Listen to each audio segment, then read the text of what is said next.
Okay, so you want to own Jurassic Park, not visit. Anyone can visit. You get on a helicopter, someone hands you a welcome pamphlet, a man with a beard tells you he spared no expense, and 40 minutes later you're up a tree. Done. No, you want to own it. You want to be the one holding the deed to 22 square miles of volcanic rock off the coast of Costa Rica, a research laboratory that has solved a problem biology said was unsolvable, and a guest list that has a meaningful chance of being eaten. Because here's the thing, nobody in that film ever talks about. Everyone remembers the disaster. Everyone can quote the disaster. Nobody remembers the balance sheet. At no point does anyone sit down and say what any of this cost. And the one man who was there to ask that question, the lawyer, the guy sent by the investors specifically to look at the numbers, gets eaten in a bathroom in the first act, which is, I would argue, the single most on-brand death in cinema history. The auditor was removed from the audit. Today, you're the owner. We're going to run the numbers, from real zoos, real remote island construction, real biotech, and real insurance underwriters, on the most famous business failure in fiction. And I'm warning you now, by the end of this video, you're going to realize the dinosaurs were never the expensive part. If you enjoy watching someone take a beloved childhood film and drag it through a spreadsheet, subscribe. That's essentially the whole channel. And drop a comment with the fictional place you'd bankrupt yourself to own. We're pricing all of them eventually. Quick housekeeping. Every figure in this video is a real-world analog, in today's dollars, from an actual industry that actually exists. Zoo husbandry, remote resort development, island power generation, biotech research, and specialty insurance. I'm not making up dinosaur prices. I'm pricing the closest real thing and scaling it. Where I'm guessing, I'll tell you I'm guessing. Right, let's start with what you're actually buying. Here's the first mistake everyone makes. They think Jurassic Park is a theme park. It is not a theme park. Jurassic Park is a remote island resort, a working zoo holding the most dangerous animals ever assembled, a genetic engineering laboratory operating at the absolute frontier of biotechnology, a private power utility, a private port, and a private security operation, all wearing a theme park as a costume. Every one of those things is, on its own, a fortune. You have decided to run all 6 at once, 120 miles offshore, in a jurisdiction that has never written a single regulation about anything you're doing. So, the island. In the story, InGen leases Isla Nublar from the Costa Rican government, roughly 22 square miles, about 8 miles long and 3 miles across. And leasing is the smart move, because buying tropical islands is a genuinely strange market. Small ones go for a few million. Large, developable ones with deep water access and enough flat land to build on go for tens of millions.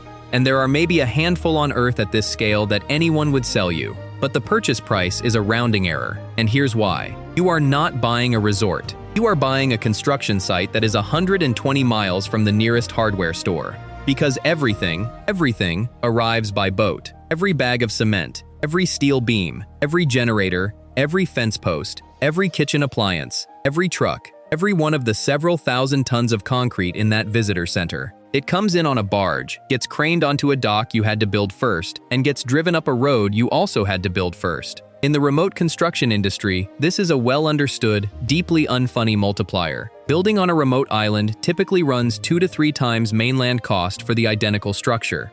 Some estimates go higher when there's no existing port, so let's build it. You need a visitor center. In the film, it's a genuinely enormous building. Atrium, rotunda, mounted skeletons, full commercial kitchen.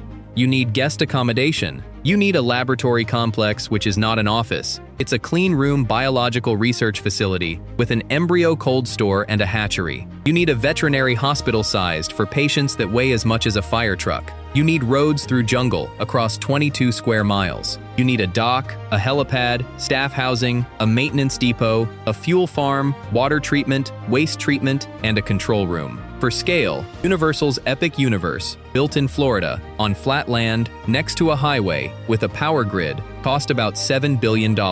Disney World's original build in 1971 came in around $400 million, which is roughly $3 billion in today's money, and that was on land you could drive to. Jurassic Park is smaller in footprint than either, but it has no grid, no roads, no port, no labor pool, and a 2 to 3 times remote multiplier on every single line item. Realistically, you are looking at somewhere between $1 and $2 billion to stand this thing up before a single animal exists. And that's the cheap part. Because you only pay it once. Everything from here, you pay forever. Let's talk about power, because power is the beat everyone remembers and nobody prices.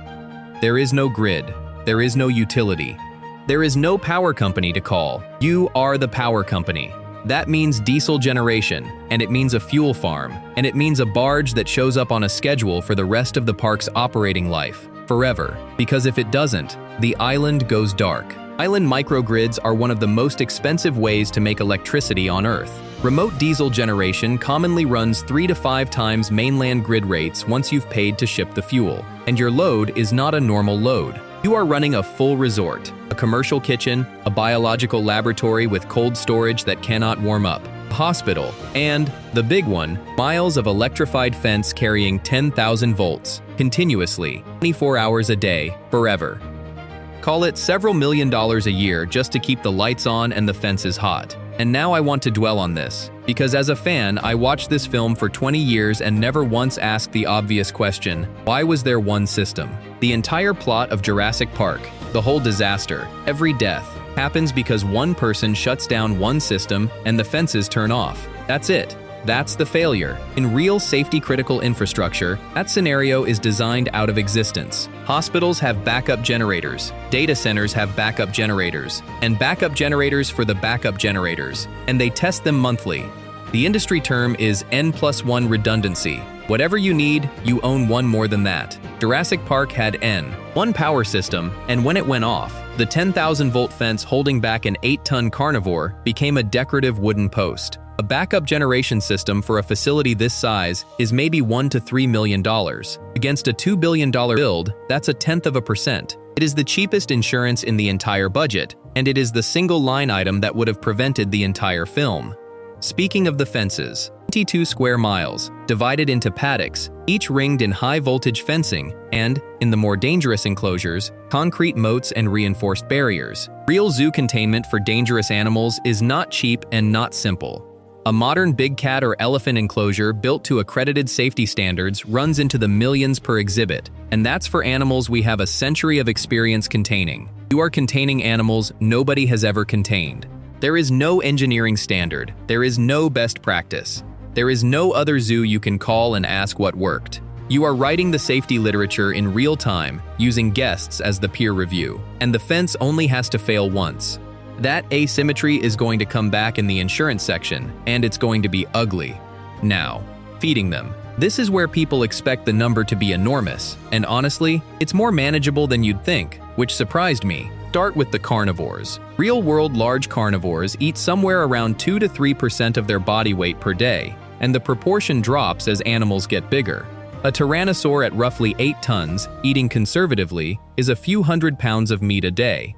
At wholesale zoo-grade meat prices, one animal lands somewhere in the low hundreds of thousands of dollars a year. Add a pack of raptors, add the other carnivores, and your predator feed bill is maybe $500,000 a year.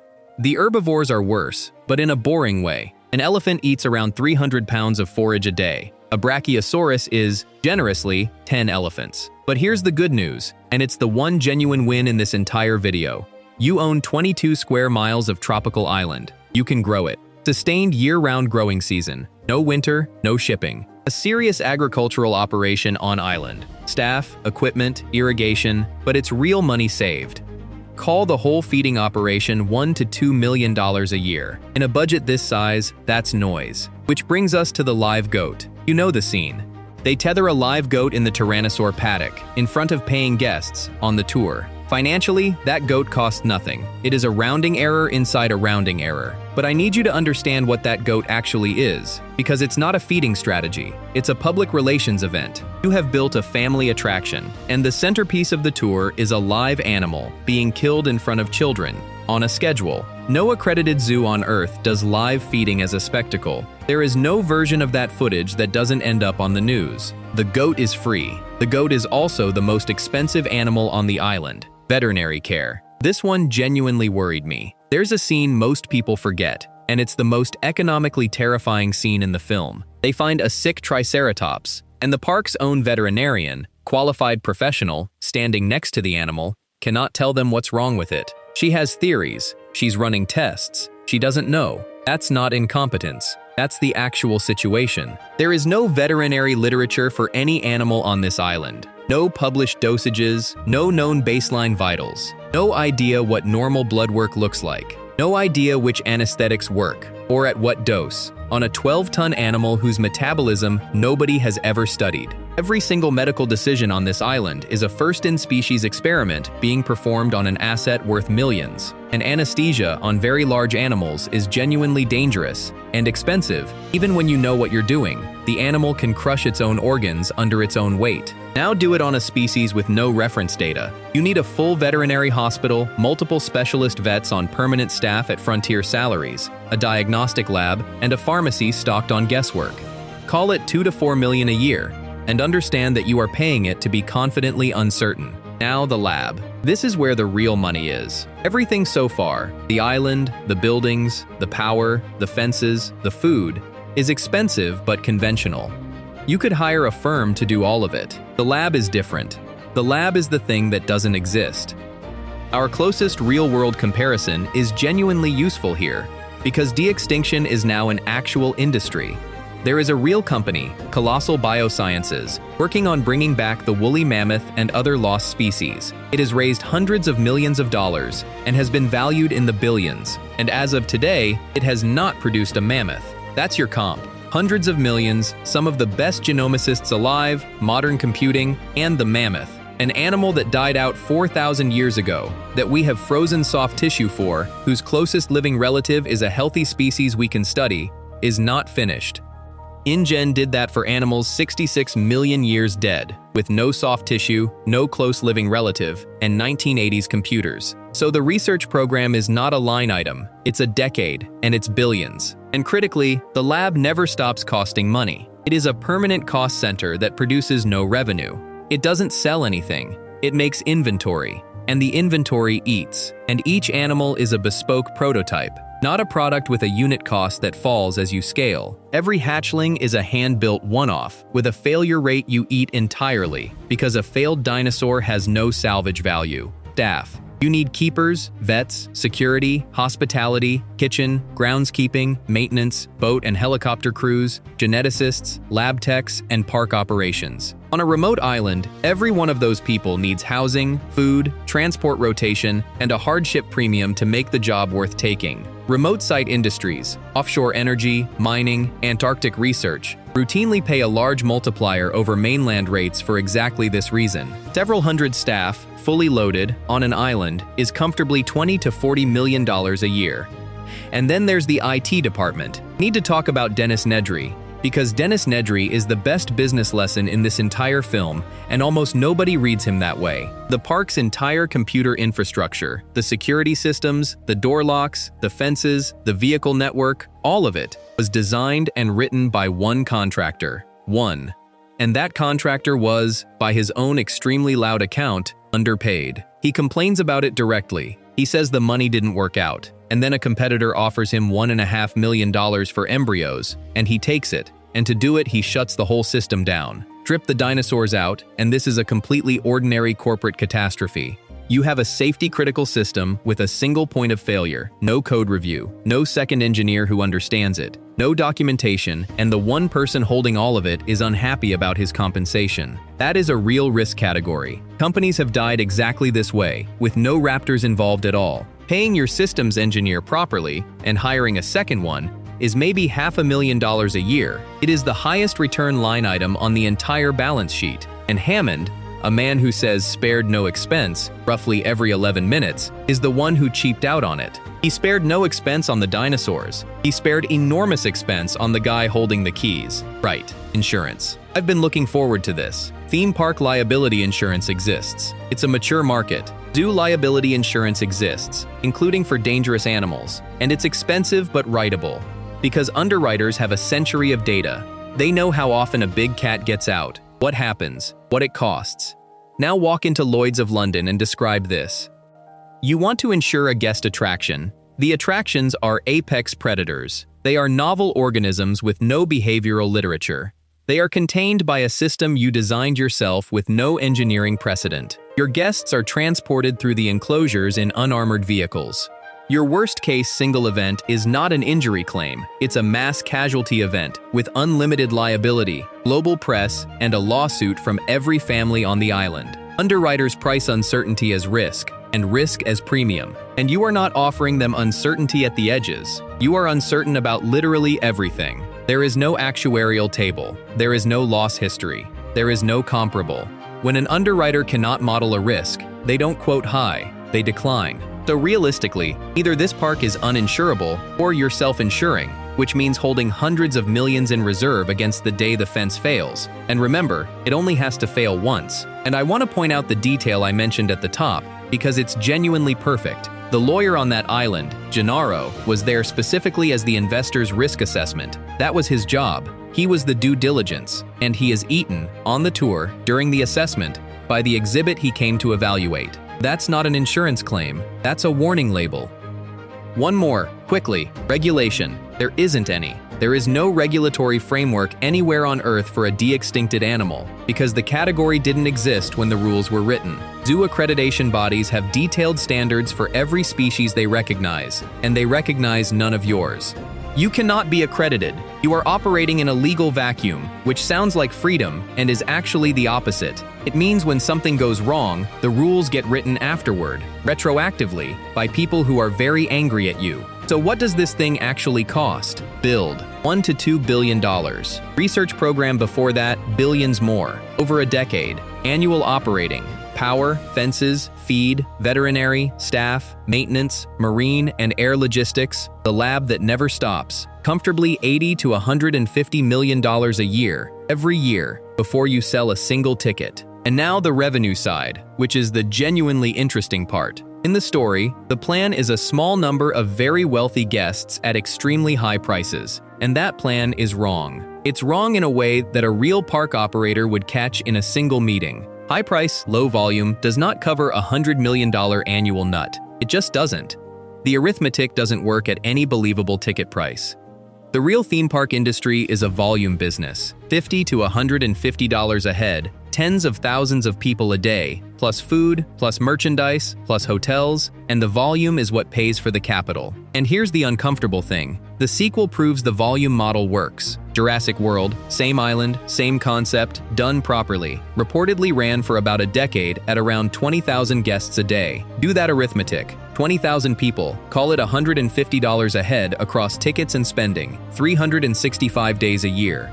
That's north of $1 billion a year in revenue. Against $150 million in operating costs, that's not a bad business. That's a spectacular business. It clears its capital cost in a few years and prints money after that, which means the model was never the problem. And that's what I want to leave you with, because I think it's the actual lesson buried in this film, and it took me an embarrassingly long time to see it. The original Jurassic Park never opened. The most expensive private venture in fiction, billions in research, billions in construction, an island, a laboratory, a genuine scientific miracle achieved by actual geniuses, generated exactly $0 of revenue, ever. The whole thing, start to finish, is a pure loss. And it didn't fail because dinosaurs are inherently uncontainable. The sequel demonstrates they're containable enough to run a park for 10 years. It failed because of a backup generator that wasn't bought, a redundant system that wasn't built, and an underpaid IT contractor nobody thought to check on. Hammond stood in that visitor center and said he spared no expense. He spared no expense on the spectacle. He spared every expense on the boring parts.